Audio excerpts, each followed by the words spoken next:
মাই dear students, আজি আমি সকলোৱে শিকিম যে সমকোণী ত্ৰিভুজৰ যদি দুটা বাহুৰ মান দিয়া থাকে আন এটা বাহুৰ মান কেনেকৈ ওলাব লাগে। সো ধৰি লোৱা এইটো হ'ল, আমি জানো যে এইটো 90 ডিগ্ৰী, কাৰণ সমকোণী ত্ৰিভুজৰ এটা কোণৰ মান 90 ডিগ্ৰী থাকে। তেন্তে আমি ধৰি ল'ম এ বি চি এটা ত্ৰিভুজ। ইয়াত মই লিখি ল'ম গিভেন, ইয়াতে ধৰি লোৱা 24 দিয়া আছে, ইয়াত ধৰি লোৱা 25 সেন্টিমিটাৰ দিয়া আছে। ইয়াতে আমি লিখিম ত্ৰিভুজ এ বি চিত কি দিয়া আছে গিভেন বুলি লিখিবা।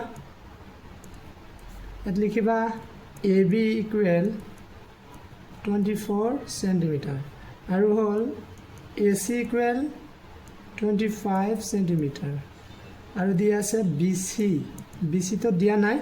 সো বি চি মান আমাক ওলাব লাগে, তো ইয়াত আমি প্ৰশ্নবোধক চিহ্নটো দি দিলোঁ। আশা কৰোঁ বুজি পাই আছা। গিভেন মানে যিখিনি দিয়া আছে সেইখিনি মই লিখিলোঁ।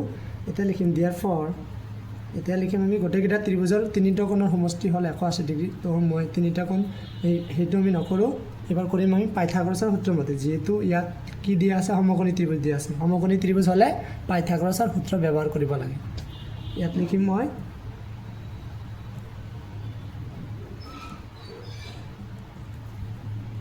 পাইথাগোৰাছৰ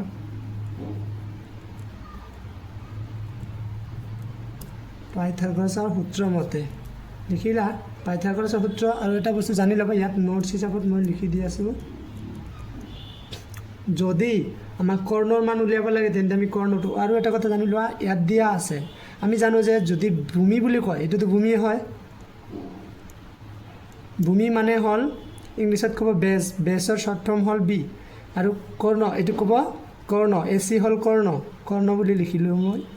আৰু কৰ্ণক ইংলিছত কয় হাইপটেনিয়াছৰ শ্বৰ্ট ফৰ্ম হ'ল এইচ, আৰু এইটো এ বি হ'ল লম্বটো মই লিখি দি আছোঁ। লম্বক ক'ম আমি কি পাৰপেণ্ডিকুলাৰ মানে হ'ল শ্বৰ্ট ফৰ্ম হ'ল পি। তো মই এইটো পি ধৰিম, এইটো এইচ ধৰিম, এইটো বি ধৰিম, শ্বৰ্ট ফৰ্মত ধৰিম। এতিয়া মই লিখি আছোঁ, যদি এইচৰ মান দিয়া নাথাকে তেতিয়া লিখিবা কি এইচ আগত লিখিবা H square equal B square plus P square. আৰু যদি কয় বিৰ মান উলিয়াব লাগে, বিৰ মান ইয়াত দিয়া নাই, তো বিটো কি আহিব আগত আহিব, যিটো ওলাব দিব সেইটো তুমি আগত ৰাখিবা। তো বি স্কুৱেৰ ইকুৱেল কি হ'ব, এইচ স্কুৱেৰটো হ'বলৈ গ'লে নিশ্চয় মাইনাছ হ'ব, প্লাছত আছিল H square minus P square. আৰু যদি কয় পিৰ মান দিয়া নাই তেন্তে আমি পিৰ মান উলিয়াব লাগে। পিৰ মান উলিয়াবলৈ হ'লে আগত পি স্কুৱেৰ দিম, পি স্কুৱেৰ ইকুৱেল এইচটোতো সোঁফালে গুচি যাব, H square minus B square. এইবাৰ চোৱা আমাক উলিয়াব দিছে কি বিৰ মান উলিয়াব দিছে, তো বিটো আমি আগত ৰাখিম। বুজি পাই আছা নিশ্চয়। এতিয়া লিখিবা, সেইখিনিয়ে মই লিখি দি আছোঁ। যিহেতু আমি বিৰ মান উলিয়াব দিছে তো এই সূত্ৰ ব্যৱহাৰ কৰিম। কি লিখিম, B square equal H square minus P square. Implies কৰিলোঁ বি, এই বিত থকা স্কুৱেৰটো সোঁফালে গুচি গ'লে কি হ'ব, ৰুট অভাৰ হৈ যাব। তেতিয়া ইয়াত থাকিব H square minus P square implies B equal root অভাৰৰ ভিতৰত এইচৰ মান কিমান আছে আমি পাইছোঁ, এইচৰ মান 25।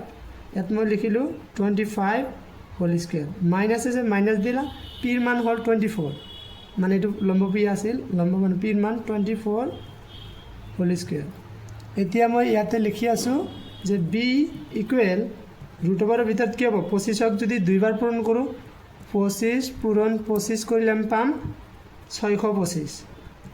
ইনটু কৰিলে কি পাম, নিশ্চয় তোমালোকে পূৰণটো কৰিব পাৰা, তোমালোকে পূৰণটো কৰি ল'বা। ইয়াত 625, ইয়াত মাইনাছ 24ক 24 ইনটু 24 পূৰণ কৰিলে পাম আমি 576।